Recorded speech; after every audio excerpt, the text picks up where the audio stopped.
Good evening to you, ladies and gentlemen, and welcome to Political Agenda. Tonight we will discuss a very important topic. It's terrorism, international and all its forms, and particularly we will discuss the kidnapping of the Deputy Saudi Councillor in Aden City in the Republic of Yemen by Al-Qaeda.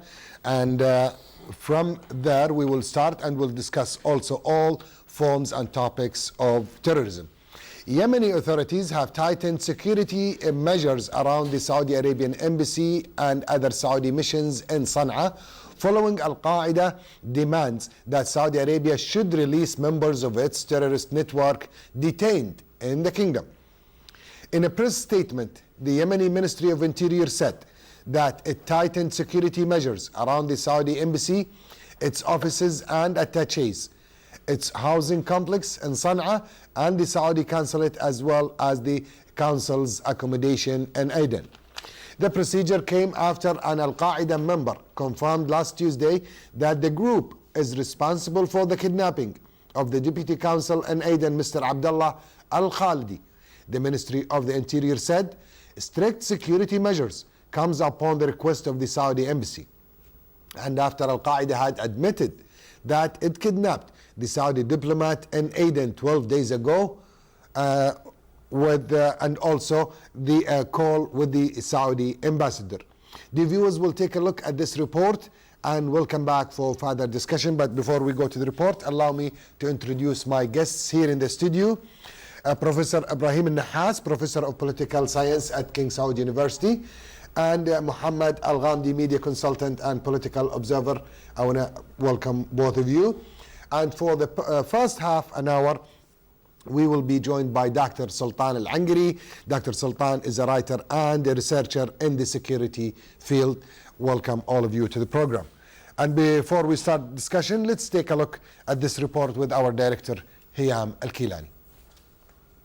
Have the efforts of the Kingdom of Saudi Arabia in the fight against terrorism the attention of all concerned bodies to confront terrorist acts, and some countries have benefited from the Saudi experience in addressing the threat of terrorism and drying up its sources and prevention.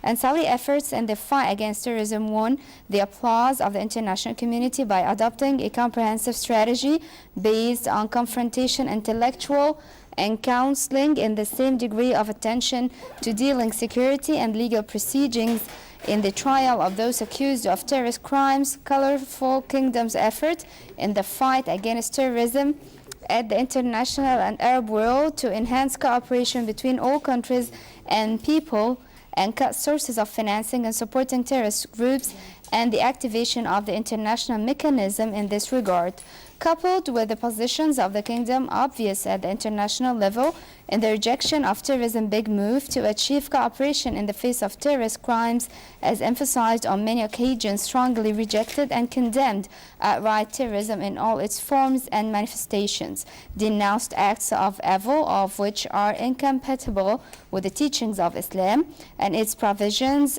that prohibit killing of innocent people, and renounce all forms of violence and terrorism, and calls for the protection of human rights. And was signed by Saudi Arabia many of the conventions on combating terrorism, as committed to the implementation of international resolutions of the Security Council in this regard, and ratified a number of international conventions and treaties related to them. The Arab Convention of the Fight Against Terrorism in 1998, the Treaty of the Organization of Islamic Conference on Combating Terrorism in the year 2000, the Convention Cooperation Council for Arab Gulf States to combat terrorism, in addition to a number of bilateral security agreements with Arab and Islamic countries, and a friend on the fight against terrorism. It highlights the International Conference to Combat Terrorism, which called for by Saudi Arabia, held in Riyadh in February 2005, and one of the great efforts of Saudi Arabia in the fight against this global within the international basis of conviction proven by events that terrorism is not confined to people of particular religion or country without the other, and that success in face requires the cooperation of all nations. Terrorism is a threat to international peace and security and renews the kingdom's position that rejects every ideology, calls for hatred and violence, and condones terrorist crimes. Kingdom adopted a comprehensive strategy to fight terrorism and made sure that all institutions of all societies in the implementation of this strategy adopted by the kingdom in its efforts to combat this phenomenon.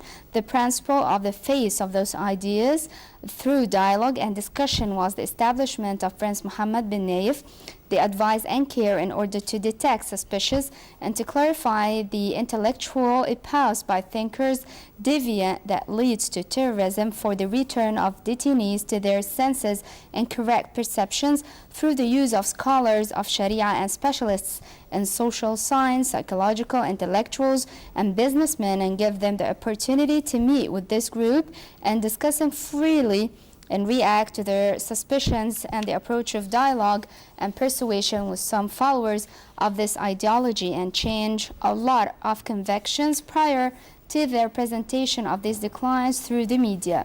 In addition to the establishment of scientific chairs dealing with the research on terrorism in a number of Saudi universities, particularly the chair Prince Naif for Intellectual Security Studies, and to encourage the competent authorities on printing books, pamphlets, and the issuance of tapes that deviant ideas and intensify the activities of youth care and attention to them, and immunized from insurgents, intellectual, and desires of hyperbole.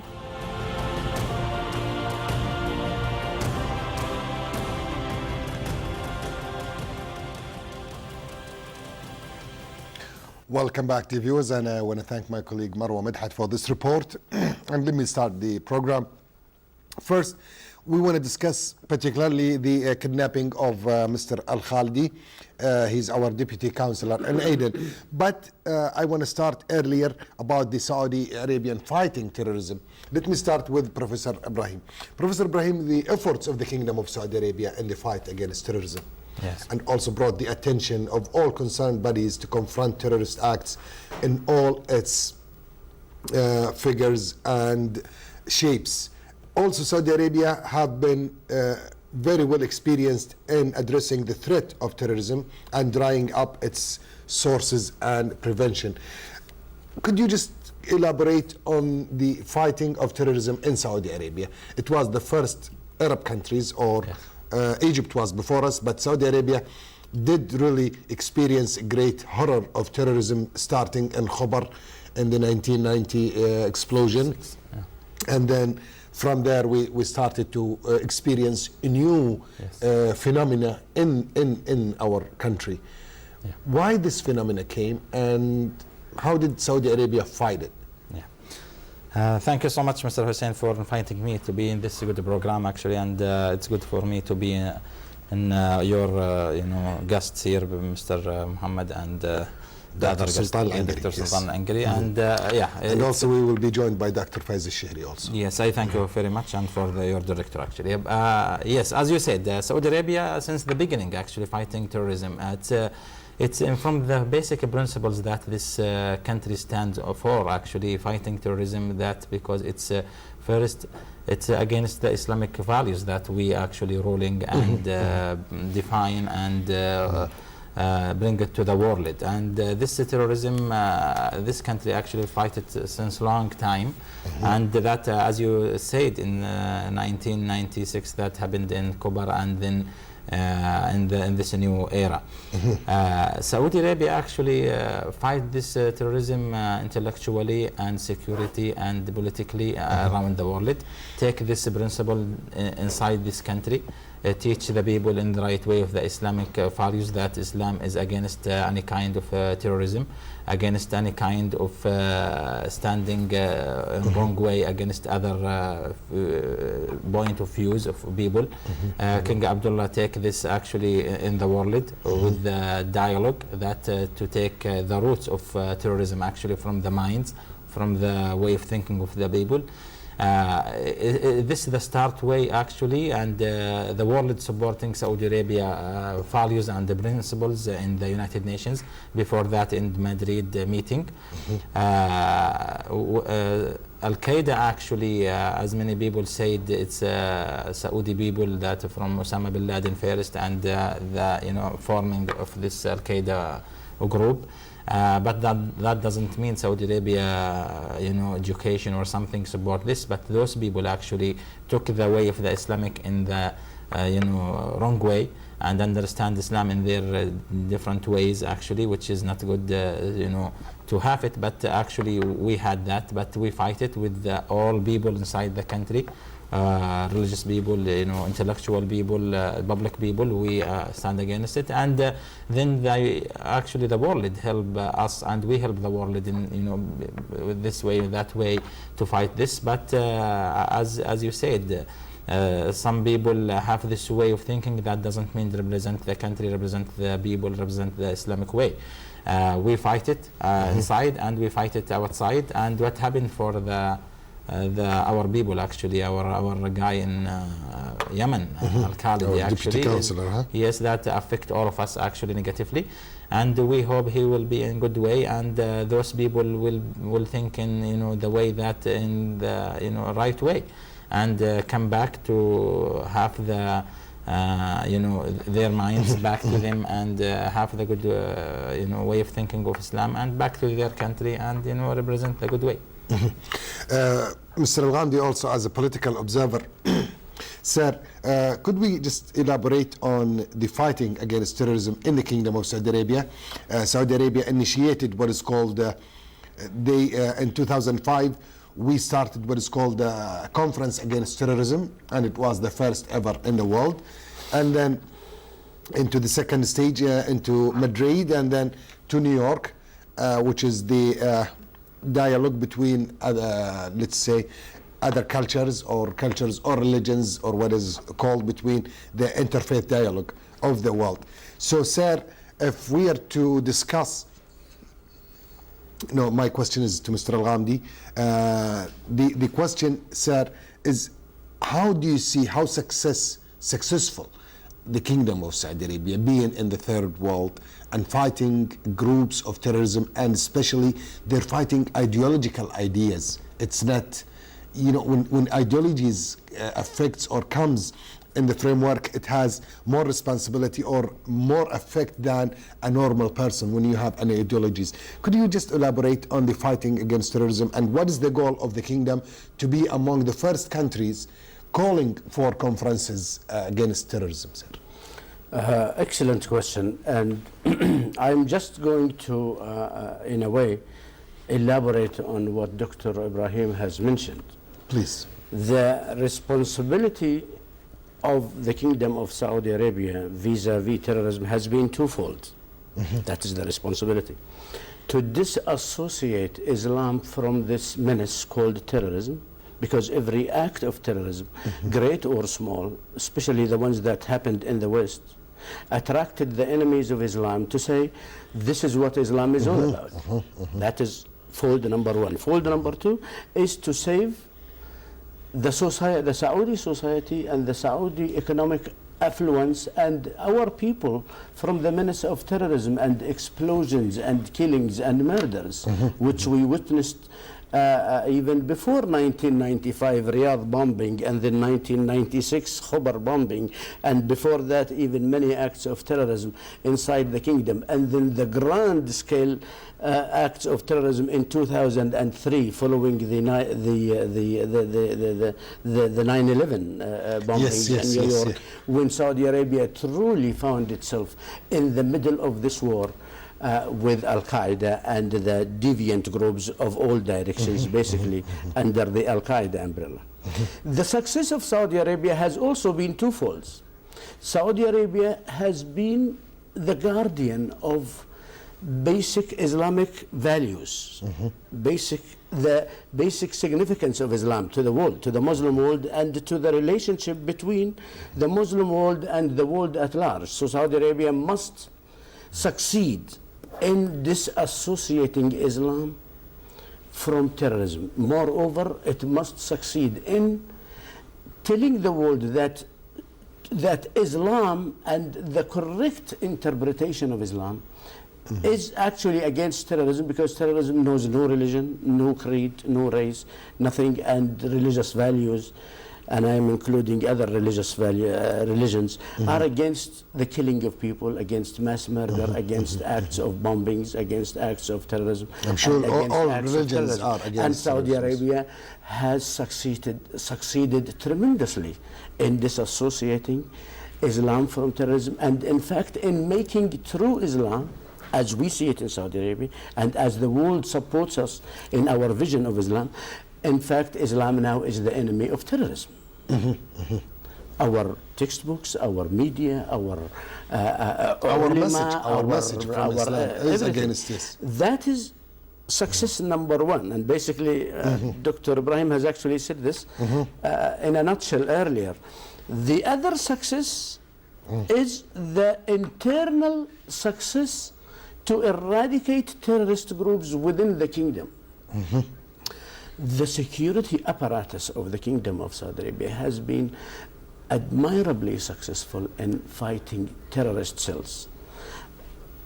All countries of Europe and America and elsewhere they stand in praise of the security apparatus in the Kingdom of Saudi Arabia. I've seen that in their news conferences, in their official government statements, when they say we must emulate Saudi Arabian security example in fighting terrorism. We have actually made the world notice how successful we are, and that involves certain aspects of the fight against terrorism by the security apparatus, involving in particular the Munasaha campaign. Yes, that was my the counseling aspect that's a good of point. the war.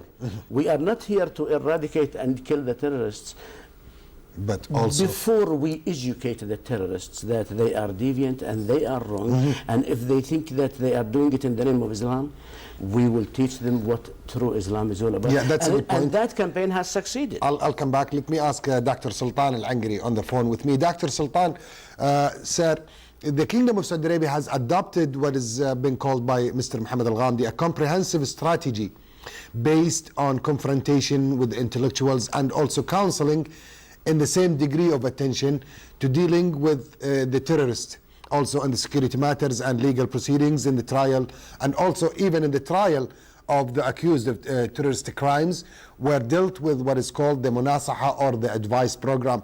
Could you, sir, elaborate a little bit on this program and your elaboration on the fighting against terrorism here in the kingdom?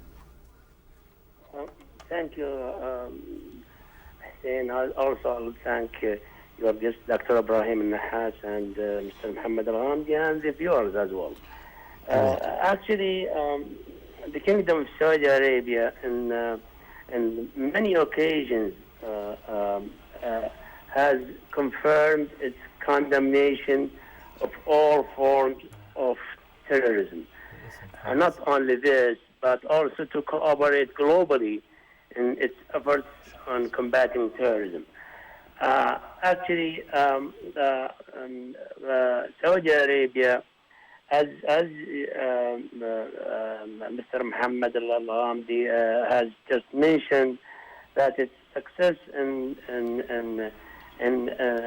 eradicate this deviant group, and by two things, in my opinion. First, we have a strong security forces, and the other thing is they have the good intelligence, internal intelligence and external intelligence as well. So, and you know, the preemptive strikes that the security force, have carried out till now, is very successful, actually, and based on the information. In Saudi Arabia, King Abdullah, when he addressed the conference in 2005, he asked for the international community to have an international center for combating the terrorism. And I think it's been adopted now by the General Assembly, in the United Nations. And I hope that this center will actually be in, working now, and to help the whole countries, because the terrorism phenomenon is not a problem of Saudi Arabia or Jordan or Iraq or whatever. No, it's a global problem. It needs a collaboration between all the countries in the whole world. And as you know, the terrorism phenomenon, it's one of the organized crime. Actually, it's one of the pillars of the organized crime, not just the organized crime, but also the transnational organized crime. It doesn't, recognize any boundaries. It has no, religion or nationality. It crosses any borders, Hussein. So, so it needs actually cooperation from all the countries. But in Saudi Arabia, because we've been till now the target of the of this terrorist, attacks in our country, actually, and now we have the kidnapping of the deputy consul in Aden, as you mentioned, Mr. Abdullah Al-Khalidi. He is an innocent person. He's serving his country, his people, and this is it's an extortion, to be honest. It's a political extortion. They need actually to release some prisoners. They are, some of them are criminals. So you can't release prisoners unless there's been until they finish their time, at least. They should actually, and this is, I don't know, but they are saying they need, a ransom, I believe, and they need also to release these people who've been killed in Saudi jails. You remember Mr. Shadouki, the one that he called, he been in Guantanamo, Hussein. And he been actually released because of the efforts of the Kingdom of Saudi Arabia, because the Kingdom of Saudi Arabia considers Shadouki is one of its citizens. So the Kingdom helped this guy to be released from the Guantanamo. Now what he's doing is just to go to Yemen illegally, and then kidnapping one of our citizens, and also he's also his citizens, to be honest.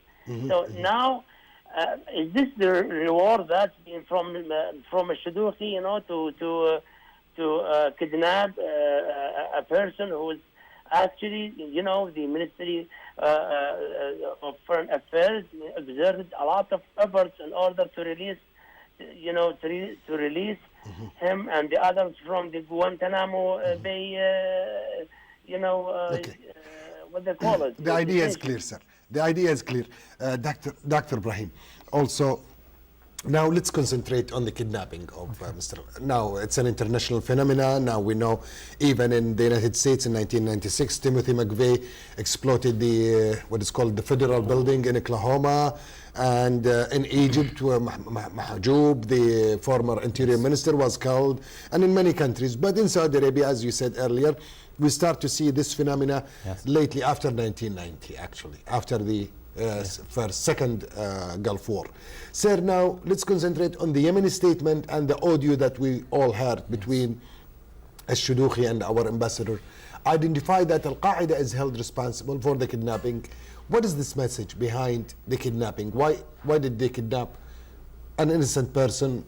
And what we'll go into the demands later on, but what is the goal of the kidnapping?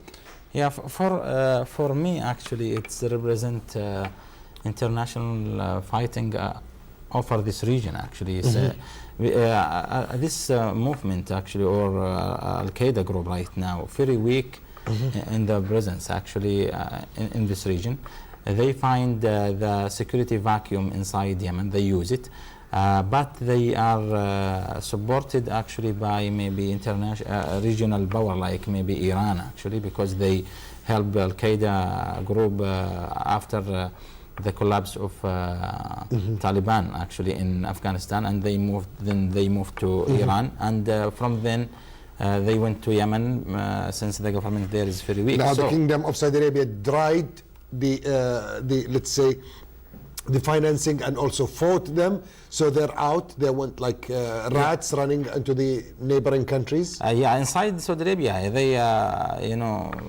It's very hard to find. Yeah, it's absolutely. You didn't find them at least on the surface, actually, on the surface, and they tried by financing. But in Yemen, I believe, Iran is using them very well to, you know, to find some way to affect Saudi Arabia, actually government and security, and to show that Saudi Arabia, especially when we hear the audio actually, they want to show Saudi Arabia are not interested about its people when they say you have to do this to free this guy, you know, for this, because he is a Saudi diplomat.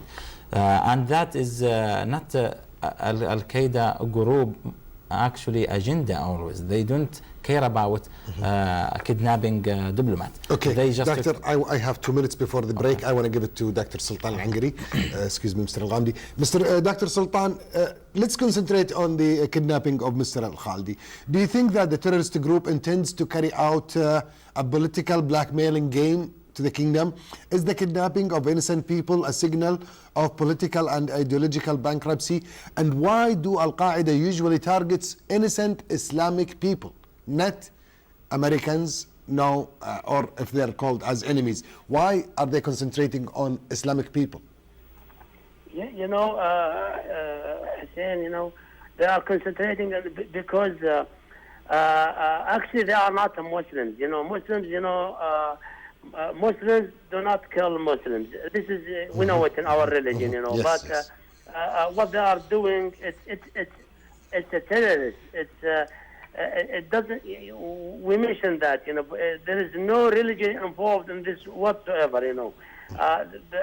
They are not the Muslim. If they are a Muslim, they are not going to kill their brothers, the Muslim brothers. You know, if they are a Muslim, they have to stick to to Islamic Values codes, and ethics. Islamic, you know, Sharia. You know what I'm saying? Actually, what this group has been weakened. Now it's scattered here and there. But the best thing is now that, and this is a golden opportunity, you know, Hussein, for the security forces in either in Yemen, or the collaboration with the Saudi security forces, or joint military action, in order, because they are now stationed in the south. So it is a golden opportunity to eradicate all of them, actually, because now they are going to, because they are threatening our national security, Hussein, you know. So we are not allowing them to do that. So we have to cooperate with our brothers in Yemen, the authorities there, in order to actually defeat this, you know, gangs, this, you know, deviant group. Dr. Sultan Al-Angari, excuse me, a writer and a researcher in the security field. I want to thank you for joining me. Hoping to meet you once again here in the studio for a full hour. Dear viewers, a short pause, and we'll continue discussing the kidnapping of Abdullah Al-Khaldi, our deputy councillor in Aden City in the Republic of Yemen.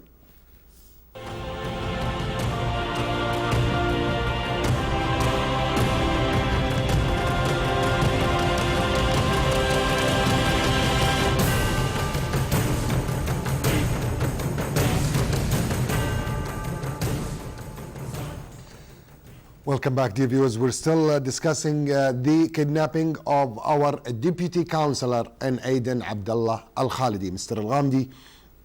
Now, Al-Qaeda has its own targets, but unfortunately we have not seen any effect on them besides the 9/11. We have never seen any attacks, but it is attacking actually on the neighboring countries like Saudi Arabia.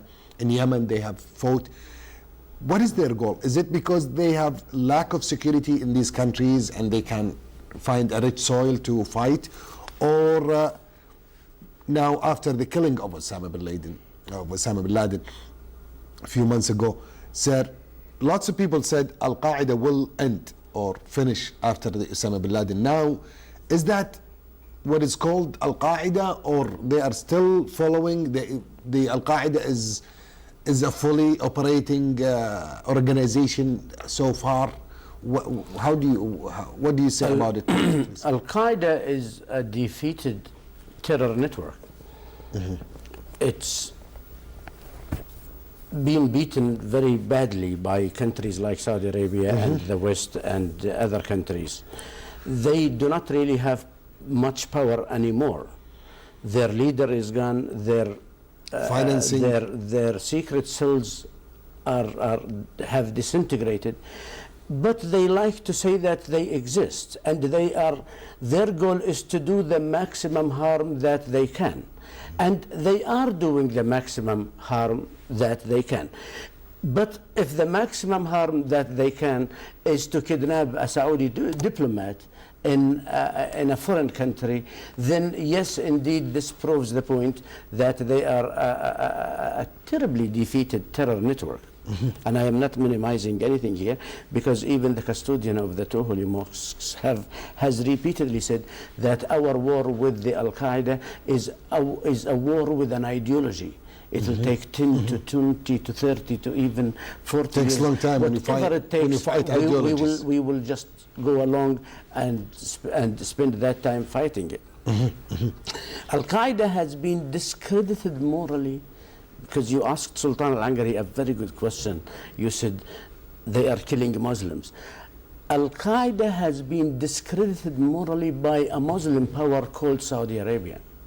We discredited their moral standing. They always say we are fighting on behalf of Islam. Well, you have the most credible Islamic country, the most affluent Islamic country, the only country that is ruled by Sharia, is so respected globally for good reasons, has actually discredited them. So they are doing the maximum harm that they can, and it seems to me that the maximum harm that they can is a harm done, first of all, outside Saudi soil, because they cannot do it here.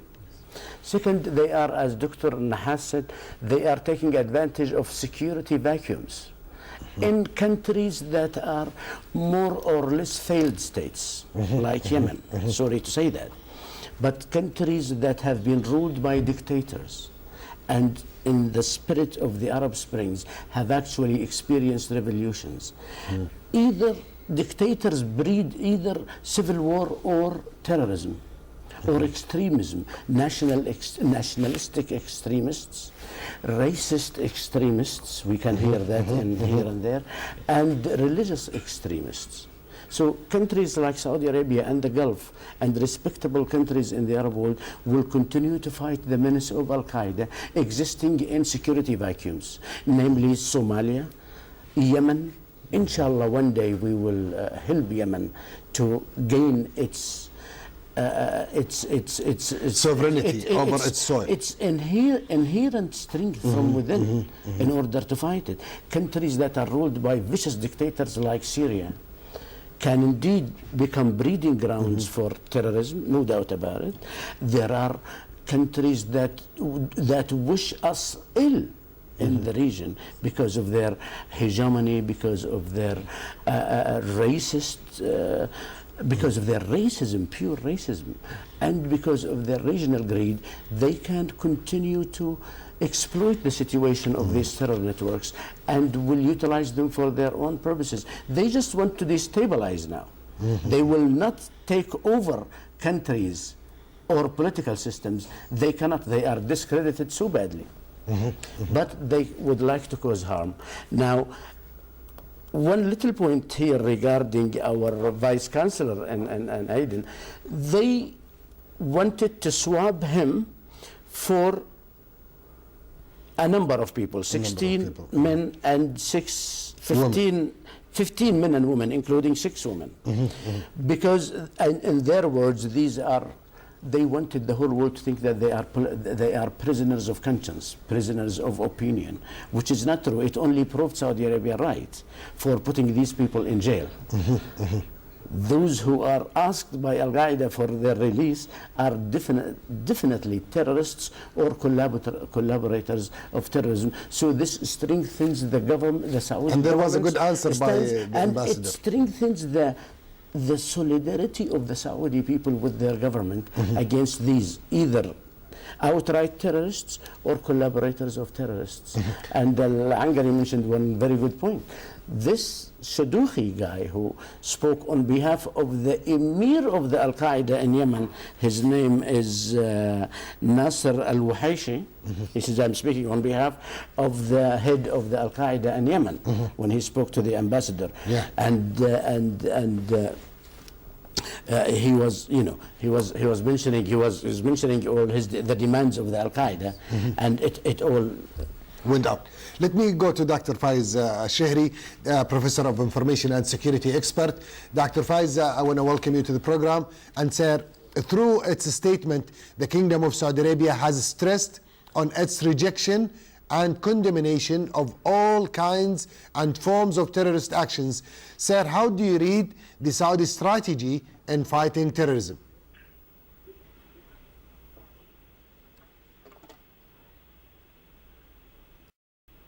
Dr. Faiz, you hear me? Yes, I'm with you. Yes, please. My question, sir, was the statement of the Kingdom of Saudi Arabia actually stressed on its rejection and condemnation of all kinds of forms of terrorist actions.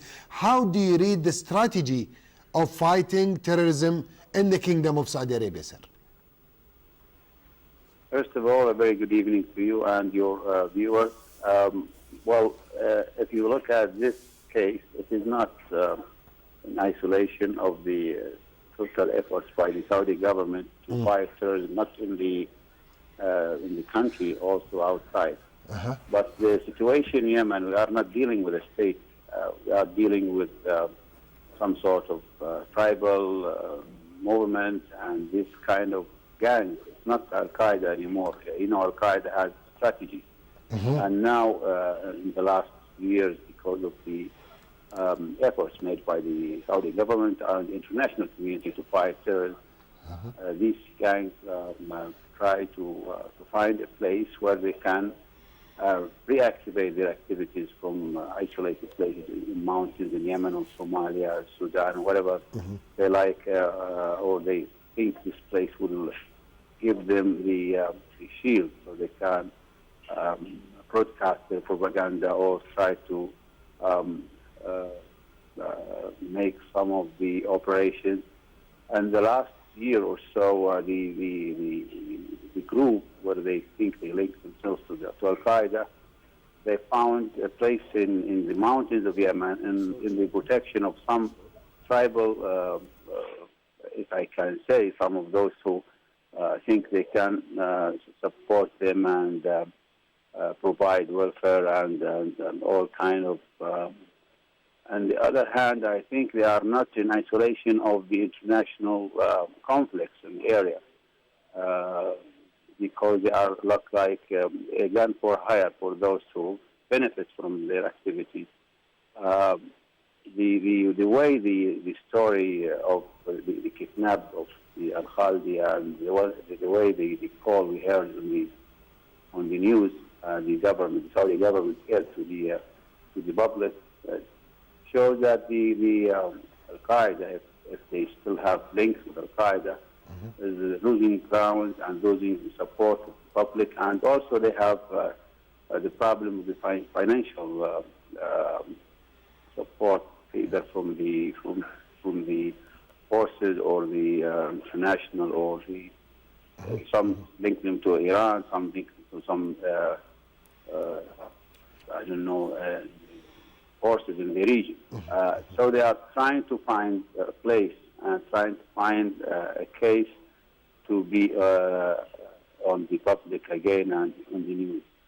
The way you read the whole story is really very sad, because at the beginning, Al-Qaeda, at least they show some Islamic propaganda, and now it's not Islamic anymore. It's not Islamic anymore. Dr. Ibrahim Nahas also, now Dr. Faiz had mentioned a good point. He said that Al-Qaeda as a full organization is demolished. Yeah. Now we have parts here and there. Yes. With the killing of Osama bin Laden, with the dried of financing. So now we're dealing with groups that are calling themselves Al-Qaeda, or whoever stands there call. Yes. So then, are they using just Al-Qaeda as a name to make the people scared, or actually, or still there is, as a political professor, do you think there is still Al-Qaeda in the world? Or, as mentioned by my guest, that it's groups here and there, especially in the southern part of Yemen, and they're controlling the whole country, or dominating the country, actually. It's tribes rather than Al-Qaeda organization. How do you read it? I would say they are the shadow of the Al-Qaeda, actually. Shadow of Al-Qaeda. Yeah. And there must a leader for them, actually, Al-Zawahiri, for example, but they are not powerful like before. Since the financial dried for them from all countries, actually, except from Iran. What I am saying about Iran, I believe they are carrying right now the agenda of Iran in the region, since Iran is helping them financially, and Iran is helping them actually in security, and it's helping them maybe in the way of movement, the way of for them to move from here and there, maybe with intelligence or something, to carry the Iranian agenda, especially towards Saudi Arabia, and they want to show Saudi Arabia is a weak security and they can't defend its people, but they fail in that inside the border of Saudi Arabia. For that they go for innocent people in Yemen, like in this case, actually, to show that we want from the Saudi government to meet our agenda or our condition to release this guy or that guy. And they know that Saudi Arabia will not, will reject all absolutely, because it's a state sovereignty. So no country in the world will meet, terrorist agenda. So it's a lot of things to say, but they are carrying, regional agenda, and they can't actually, take it in the future. Okay, Mr. Mohammed Al-Ghamdi, that brings a good point. Now, Adil Al-Jubair, our ambassador in Washington, D.C., was almost going to be assassinated by the Iranian intelligence, Mansour Rahbani and some names, but, excuse me, not Rahbani, but Mansour something. He's an Iranian guy who was trying to kidnap or to assassinate our ambassador. Now we see, or we experience the same act in Yemen. Professor Ibrahim just mentioned that there is a connect between Iran, and we know. Now, could you elaborate on the connection? Is there, do you think, a connection between Iran in the region to press or to let's say, to work on its own agenda using different people or terrorists or runaways from their countries by financing them? And so is there a connection between what has been done by Iran and now? It is extremely difficult to disassociate Iran from a campaign of not destabilizing Saudi Arabia, because they will not be able to destabilize it. Saudi Arabia has the resources and has the coherence and has the wise leadership and has a very affluent society that will not succumb to acts of instability. But they will discredit Saudi Arabia, and they will disorient Saudi Arabia. They will shatter its attention from its priorities. As a leading power in the Arab world.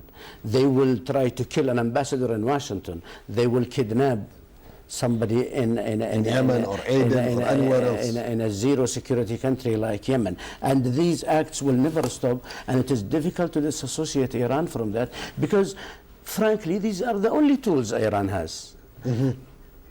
out of outright war. God forbid that it happen. But things will, we don't know how things are developing. Iran is definitely discrediting countries like Saudi Arabia through these acts, and I hope that they don't go further than that. But we must believe, as all your guests seem to agree on, that the Al-Qaeda as a network is terribly dismantled and demolished. My point is that it still exists. These are real people from Al-Qaeda, the names we mentioned on your show. Shadouhi is an ex-prisoner, In a Guantanamo. Qaeda man in Guantanamo and in But Saudi his country jails. helped him, and his country... That is the story. That is the humane side of our program to fight terrorism. We reformed him, but he ran away to Yemen. Yeah, There is a Qaeda emir in Yemen. Qaeda is actually controlling little towns in southern Yemen. Jaar and some in parts war, of- in yeah. real daily war with the Yemeni forces. Military. It exists, but outside of Saudi Arabia. So then we have no So power... Yemen is a as sovereign internal security, country. exactly. We can only help it. Dr. Faiz Shehri, the persons whom al-Shadouhi demanded through his telephone call to be released have committed terrorist acts in the kingdom between 2003 and 2006. How do you read his demand, especially that their release is related to legal Sharia and lawful rules? Well, if I get your question very well, I think the demands in general, it's really funny because if someone has a case or something, he should clear his case, not asking for the release of hundreds or thousands just to invest in the case of those who are in prison now, and most of them being judged by the court, and they are in the eye of the Sharia, they are criminals in one way or another. But we are not dealing with Al-Qaeda, to be honest. I think we are dealing with those who invest in the situation in Yemen, especially in the political and the economic hardships now in Yemen. And the players outside Yemen, they are trying to use these elements. In the past, we faced Houthi, and now we are facing some of those gangs in the name of Al-Qaeda, and we don't know in the future they will plant new elements and try to make some noise on the south of Saudi Arabia. I think the question is more than Al-Qaeda and those 2 or 3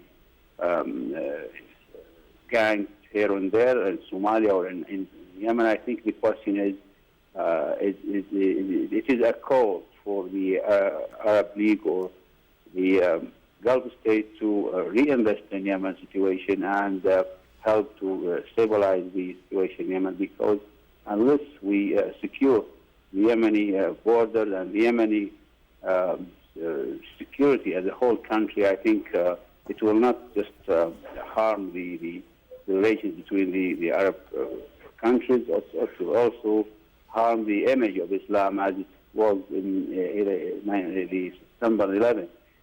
Because when some of those people think they will help Islam and declare the victory over Kafirs and all these things, and we paid a lot as Muslims all over the world. So I think it's good for us now to look at the Yemeni file and the Gulf states seriously and help the government now to reserve peace and in Yemen. So we can't guarantee either the Houthi or Al-Qaeda or some of those tribes who invest in the situation, and we could guarantee the safety of Yemen and also our safety. Okay. Doctor, the question is to you, Mr. Al-Ghamdi. To you. Okay, Dr. Ibrahim. Now, let's go on the coordination. Dr. Faiz mentioned a good point that we should not leave Yemen alone. Yeah. The GCC countries, along with the Arab League, should help the Yemen. especially financially, in order to secure their borders and internal territories. Because of, as you said, it's a rich soil for everybody, not only Saudis runaways, but also people from Somalia have came to Yemen, people from Eritrea have came to Yemen, people from Africa goes to Yemen also. Sir, in this point, in this time, at this time where you have a kidnapped official from the government, politically, what should be done by the Saudi government? Yeah, the only way for us to help the Yemeni government actually with the information about these groups actually, or about the people, security intelligence if the Yemeni want that. Otherwise we can't interfere inside Yemen and do it because it's a foreign country, as Mr. Al-Ghamidi said. We can help them in this way. And about the financial, actually, coming weeks, actually, we would have here in Saudi Arabia a big conference that for international community for helping Yemen, actually, for donation. Yeah, Friends of Yemen. Yeah, Friends of Yemen, and they will maybe guarantee $1 billion to help development in Yemen.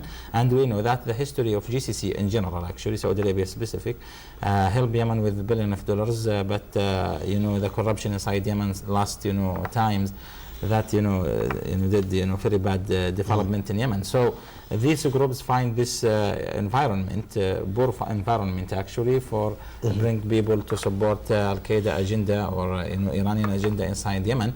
And we actually call for the Yemeni tribe actually to protect the international people inside Yemen, because they are right now the much powerful from the Yemeni government and helping actually. And those people are there to serve the Yemeni people also, absolutely, for their visas and coming into the kingdom for Hajj and Umrah. So they're for the service, and they should help them. Absolutely, and that for their actually security in the future. And we know that the Yemeni tribes doing a lot to protect international people, and especially GCC people. They are targeted by Al-Qaeda, and I believe their work right now will bring security for this guy inside Yemen. Okay, Mr. Al-Ghamidi, also now after the recent incidents in Yemen, Al-Qaeda seems to dominate and prejudice the southern part of the country and threaten its neighbors, which is, well, Saudi Arabia and the whole world as well. And your comment on that, and especially the Houthis now. The Houthis, they were Sunnat, and the guy Anwar al-Awlaqi, who went to Iran for studies in Qom, came back with the ideology of Shiite or whatever. But how can Saudi Arabia, Yemeni cooperation, be enhanced in order to weaken Al-Qaeda in Yemen itself? How can Saudi Arabia help? It's been said by Professor Ibrahim, we should help them financially, by intelligence, security, but how can we work with the Yemeni people who are more or less stronger than the government? How we can work with them? Now we've helped them over the years and we're asking for their help now to... We can help them, Hussein, by having them straighten their priorities. They have to sort out their priorities. Past failed political systems in Yemen, I'm almost tempted to say dictatorships in Yemen, have actually fermented tribal groups, Houthi groups, and Qaeda groups to flourish and exist. And this is extremely dangerous. Yemen is contiguous to Saudi Arabia. We don't have a buffer zone with Yemen. And I'm not too afraid as a Saudi citizen or as a GCC citizen that the Al-Qaeda will be exported to me, or the Houthis will come and attack me, or the... but they did. They will, but we can beat them. But the Houthis fight, it was 6 months war between us and the Houthis. But my greater fear is that if Yemen does not get their priorities right, we may end up isolating them. The road is two-way. We either isolate Yemen and have it face its fate, or work with the Yemenis who get their priorities right. Saudi Arabia is a tribal country, but our tribes are forces of good. We want the tribes of Yemen to be forces of good. We want the influential people of Yemen to be forces of good. We want the Yemenis to realize that the Al-Qaeda will destroy them, the Houthis will fragment them, and the Iranians will only make them more miserable.